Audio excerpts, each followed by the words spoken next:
Hello દોસ્તો, જય માતાજી। ઓલરેડી હું સુમન માસી પાસે આવી ગઈ। સુમન માસી મળતા નહોતા, અડધી કલાકની બેઠી હતી, પછી દર્શન કરીને પાછી આવી એટલે સુમન માસી આવી ગયા। અને આ સાતમ આઠમનો નાસ્તો સુમન માસીને બરોબર એ નિરાધાર છે, એમના છોકરા છોકરી કે એના ઘરવાળા કે કોઈ છે નહીં, કેટલાય વર્ષોથી રહે છે। અને પોતે કચરા પોતાને કોકનું કામ કરીને 500 રૂપિયા મકાન ભાડું પણ પડે છે, બહુ ગરીબ કન્ડિશન છે। કોઈ આ વિડીયો જોવો ને તો હેલ્પ કરવા, મદદ કરવા આવજો। અને આ સુમન માસીને મેં ઓલરેડી આ સુમન માસી છે, જો આશીર્વાદ આપે મિત્રો મને। અને આ નાસ્તો છે ચવાણું, પછી આમાં આ જબલામાં સુમન માસી કે જબલામાં જ રહેવા દે પરનીમાં, આમાં ગવાર બટેકાનું શાક છે, થેપલા છે, તીખા ને મીઠા થેપલા છે, રોટલી છે, ચવાણું છે અને મોહનથાળ છે।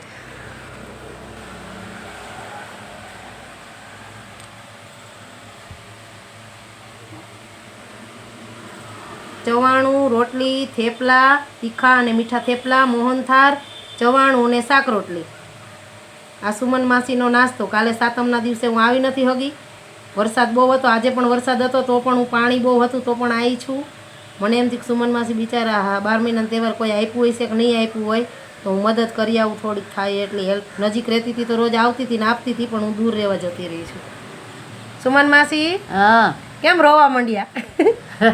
રોતા નથી ને? ના ના, કાંઈ તકલીફ નથી ને? ના, કાંઈ તકલીફ હોય તો ફોન કરવાનો।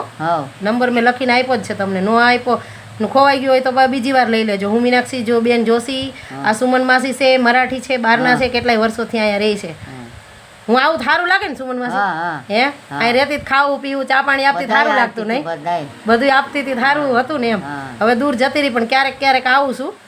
અને તમને આ નાસ્તો એ બધું આપ્યું ને, હજી હું તમને 100 રૂપિયા આપું હો, જે કરિયાણું લેવું હોય લઈ લેજો। તો મિત્રો ફાઇનલી સુમન માસી મળી ગયા છે, એમને મેં સાતમ આઠમનો નાસ્તો આપી દીધો, મળી લીધું છે। અને 100 રૂપિયા હું હજી એમને આપું છું વાપરવા માટે।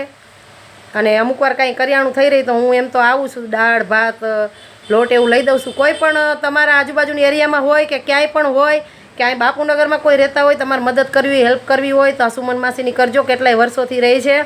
હું તો અહીંયા રહેતી નહીં હોય એમ, કદાચ હું તો નાનકડી હઈશું ત્યારથી રહેતા હશે। એ મરાઠી છે પણ ગુજરાતી મસ્ત બોલે છે, કેટલાય વર્ષથી રહી છે।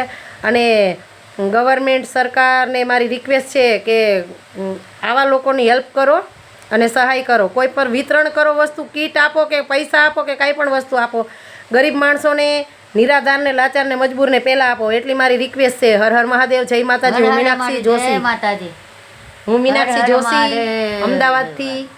આ જમનાદાસની ચાલીમાં આ માસી હે, જમનાદાસની ચાલી અંબેમાન મંદિર જોડે સુમન માસી રહે છે। કોઈને હેલ્પ કરવી હોય, મદદ કરવી હોય, કરિયાણું ભરાવી દેવું હોય, કાંઈ પણ લઈ દેવું હોય, કપડાં લઈ દેવાય તો અહીંયા પોગી જવાનું। અને એવું હોય તો મારો કોન્ટેક નંબર હું આ વિડીયો મૂકીશ ને એના ઉપર મૂકી દઈશ। જય માતાજી સુમન માસી, જય માતાજી।